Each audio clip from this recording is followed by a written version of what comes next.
everybody! Isn't he cute? This week I want to show you how to make an Olaf doll on a knitting loom.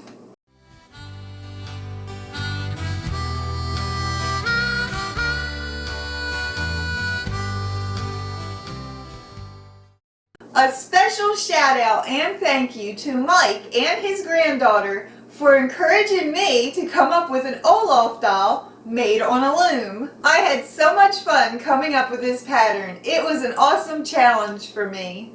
The first thing I had to do was find a picture of Olaf to use as a guide to make my pattern, and this is the one that I chose.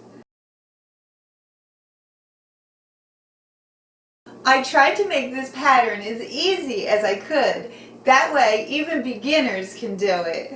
I am so excited to show you how to make this funny little Olaf doll. So let's get started. Here is what you're going to need. Orange and brown pipe cleaners, 3 tiny twigs, black marker, glue, scissors, foam sheets, and pliers, 12-peg knitting loom, loom hook, white yarn, and a yarn needle. I use toilet paper to stuff it with, but you can use whatever you have. Always try to use your imagination if you don't have the exact materials that I am using. Such as, if you don't have foam sheets, you could also use felt pieces, material, or even puffy paint.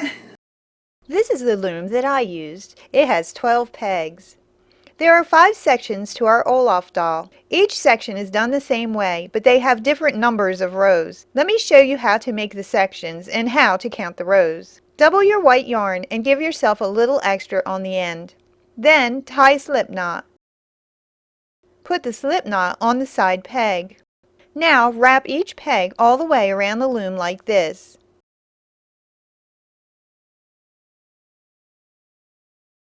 Then wrap each peg again.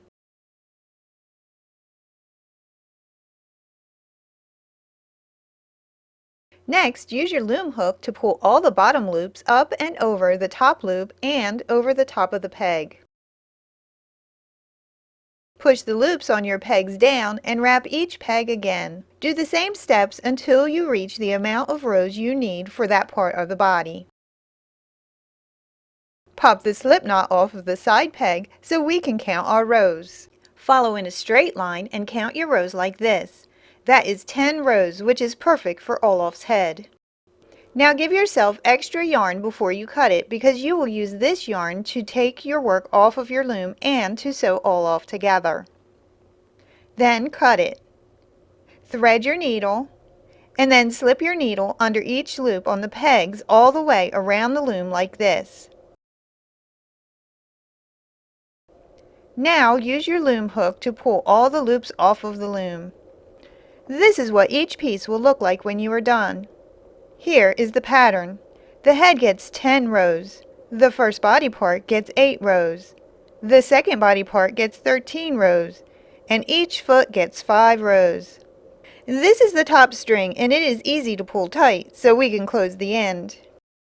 In order to close the bottom, we need to weave the bottom yarn string through each stitch along the edge by putting the yarn through each stitch like this.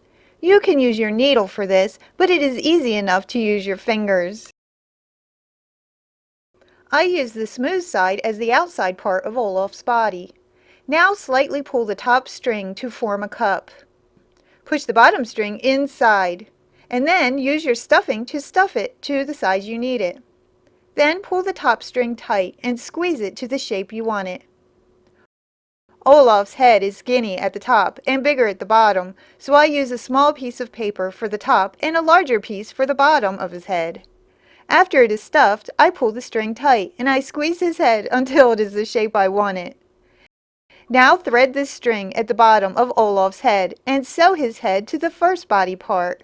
I set his head slightly toward the front because he looks like he is leaning forward in the picture. Attach all of the body parts. His legs go on both sides of the bottom front side of his body so that he can sit. This is how it should look once he is sewn together. This picture cracks me up. The trick to making your Olaf shape is to squeeze him and play with him until he sits in the right position. Here are all the attachments that we need to make for Olaf. We will need 2 black circles for the eyes. They are bigger than the buttons, and 3 buttons. Simply hold your foam sheet up to Olaf and eyeball it to guess the size of circle you need for each part. I draw it out with a pencil and then cut it out. The white parts of his eyes are a tiny bit smaller, so I just trace the black eye onto the white sheet and cut it a tiny bit smaller. Cutting a perfect circle out of the foam sheets is a bit tricky. I did the best I could. Remember to have fun with it. It doesn't have to be perfect. Because I used a sticky back foam sheet for the white, it was easy to peel and stick. I used a scrap piece of black for the eyebrows. I also guessed the size of the mouth like I did the buttons and made it a rounded corner triangle like this. I cut a white rectangle for the teeth. Let's make his nose.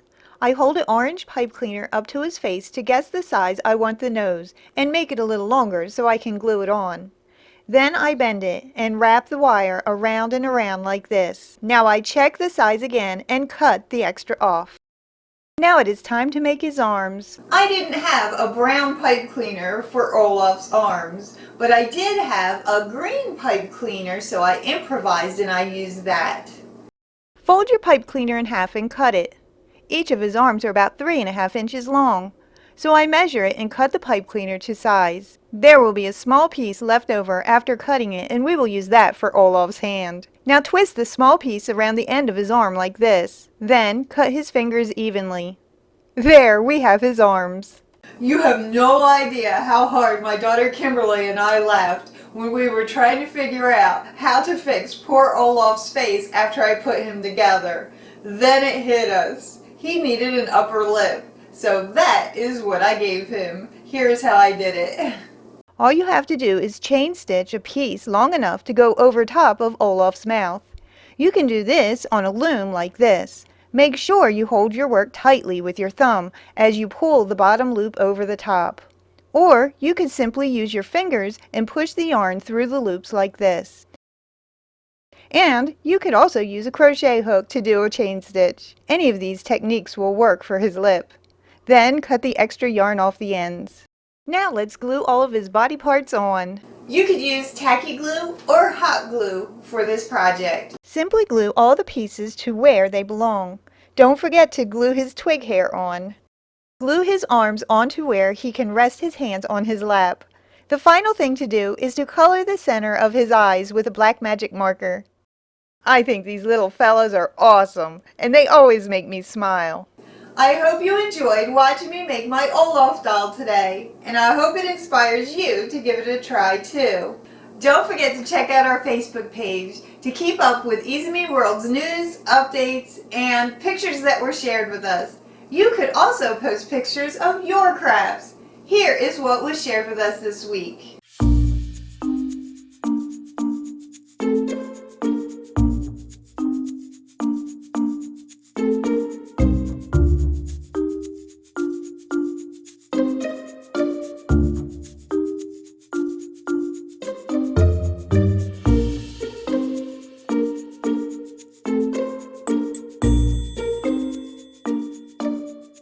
I thank everyone for taking the time to share your pictures and for watching.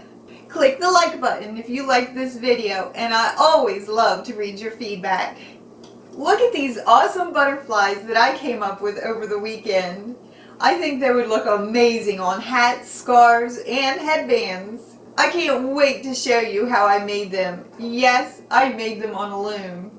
So stay tuned for more great ideas like this, and be sure to subscribe. I'll see you next time. Bye! We're all having fun out in the snow. He's making a snowman down there.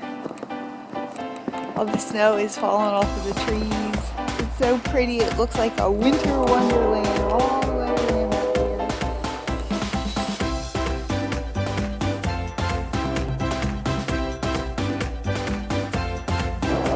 Hi!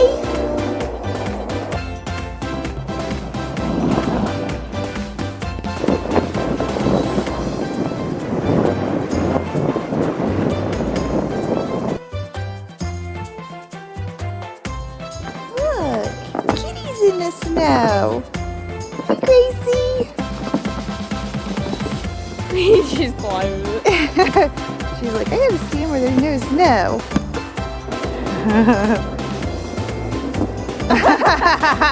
Look at that.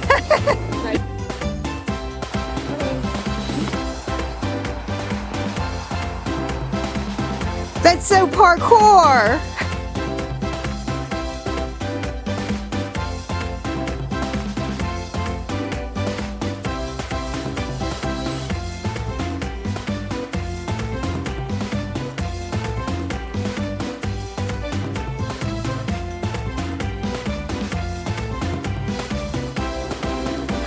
See ya. Bye.